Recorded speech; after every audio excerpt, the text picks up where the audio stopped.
22 अप्रैल 2025 पहलगाम में पाकिस्तान के आतंकवादी घुसते हैं और 26 मासूमों को मौत के घाट उतार देते हैं। उसके बाद से हिंदुस्तान में जबरदस्त आक्रोश का माहौल देखने को मिलता है। प्रधानमंत्री नरेंद्र मोदी उस वक्त विदेश की यात्रा पर होते हैं। खबर मिलती है कि भारत में बहुत बड़ा आतंकी हमला हुआ है। प्रधानमंत्री अपना कार्यक्रम स्थगित कर तुरंत भारत लौट आते हैं। एयरपोर्ट पर एनएसए अजीत डोभाल के साथ सबसे पहली बैठक करते हैं। फिर दिल्ली में सीसीएस की बैठकें, रक्षा मंत्री की बैठकें, गृह मंत्री अमित शाह की बैठकें, सुरक्षा से जुड़ी तमाम जितनी भी संस्थाएं हैं, सब की बैठकें ताबड़तोड़ होने लगती है। देश में गुस्से का माहौल होता है, बदला लेने की बात कही जाती है और लगातार इन सब के बीच भारत पाकिस्तान पर डिप्लोमेटिक तरीके से दबाव के साथ जो भारत के उसके साथ संबंध है उनको खत्म करता चला जाता है। इसमें सबसे पहले मुहर लगती है सिंधु जल समझौते पर। सिंधु जल समझौता स्थगित है। फिर समय आता है 7 मई 2025, 6-7 मई के दरमियान रात में कह लीजिए, भारत पाकिस्तान पर ऑपरेशन सिंदूर चलाता है और पाकिस्तान के कई आतंकी ठिकानों को पूरी तरह तबाह कर देता है।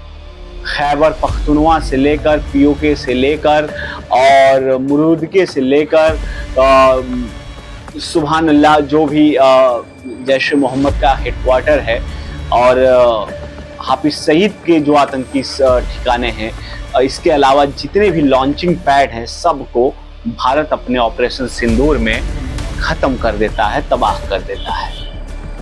फिर उसके बाद 7, 8, 9, 10 तक ऑपरेशन सिंदूर के बाद भारत पाकिस्तान के बीच में जबरदस्त प्रहार देखने को मिलता है।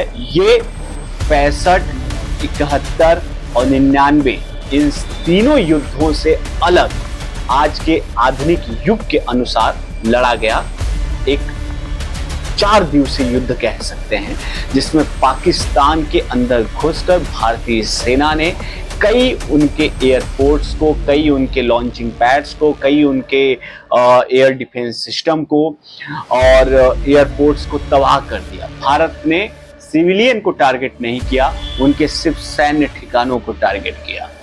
भारत स्पष्ट कह चुका है कि इंडिया में एक भी आतंकी हमला एक्ट ऑफ वार माना जाएगा। मतलब उधर आतंकियों ने घटना कोई अंजाम दिया, इधर भारत बिना लाग लपेट किए तुरंत पाकिस्तान पर एक्शन लेना शुरू कर देगा।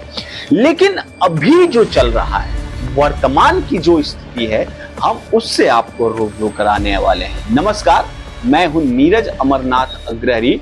क से कचहरी में आपका स्वागत है और कचहरी में हम भारत और पाकिस्तान दो मुल्कों की खबर को पेश करेंगे और आपको ये बताने की कोशिश करेंगे कि आखिर एक बार फिर भारत और पाकिस्तान के बीच युद्ध होने की प्रबल आशंका है। प्रबल, जी हाँ, क्योंकि हाल में ऐसे बयान देखे गए हैं जिनकी चर्चा जोरों पर हो रही है। इसमें पाकिस्तान का जो फील्ड मार्शल है आसिम मुनीर का वो बयान, जिसमें कि बोला कि अगर भारत सिंधु पे दरिया बांध बनाएगा तो हम 10 मिसाइलों से ढेर कर देंगे, नष्ट कर देंगे।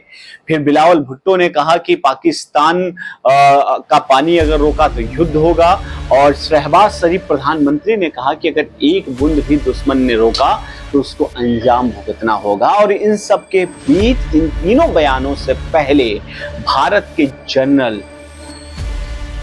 के army of general Upendra Dwivedi ने स्पष्ट कहा कि भारत एक बार फिर किसी बड़े युद्ध की ओर बढ़ रहा है।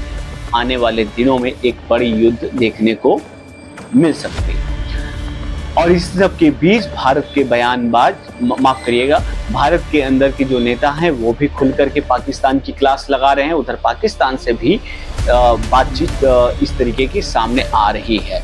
तो ये वो बड़ी वजह है जिसके आधार पे हम कह रहे हैं कि क्या आने वाले दिनों में एक बार फिर भारत और पाकिस्तान के बीच भीषण युद्ध देखने को मिल सकता है, क्योंकि जिस तरीके से भारत अपनी सामरिक शक्तियों को बढ़ा रहा है, इजाफा कर रहा है, और अरब सागर में अभी जिस तरीके से युद्धाभ्यास किया गया, इसके अतिरिक्त एंटी ड्रोन सिस्टम का जो स्क्वाड्रन तैयार किया जा रहा है, खरीदा जा रहा है, अपाचे की तैनाती की जा रही है, ये सारी कड़ियों को अगर आप जोड़ें तो आने वाले दिनों की दस्तक दे रहा है कि एक बड़ी स्थिति की ओर एक बार फिर भारत और पाकिस्तान बढ़ रहे हैं। लेकिन एक बात क्लियर है कि आज का भारत नया भारत है। पाकिस्तान कहीं भी भारत के सामने नहीं टिक सकता है। 4 दिन के युद्ध में चाइना की भी हेकड़ी गायब हो गई, यूएस की भी हेकड़ी गायब हो गई, क्योंकि ये युद्ध भारत पाकिस्तान नहीं लड़ रहे थे, बल्कि पाकिस्तान को सपोर्ट करने वाले अमेरिका और चाइना के जो हथियार थे वो भारत के हमले में धराशायी हो गए। तो आपको हमारा ये वीडियो कैसा लगा कमेंट करके जरूर बताएं, और नया YouTube चैनल है तो आप अपना आशीर्वाद सब्सक्राइब के रूप में और शेयर के रूप में जरूर दें। बहुत बहुत धन्यवाद।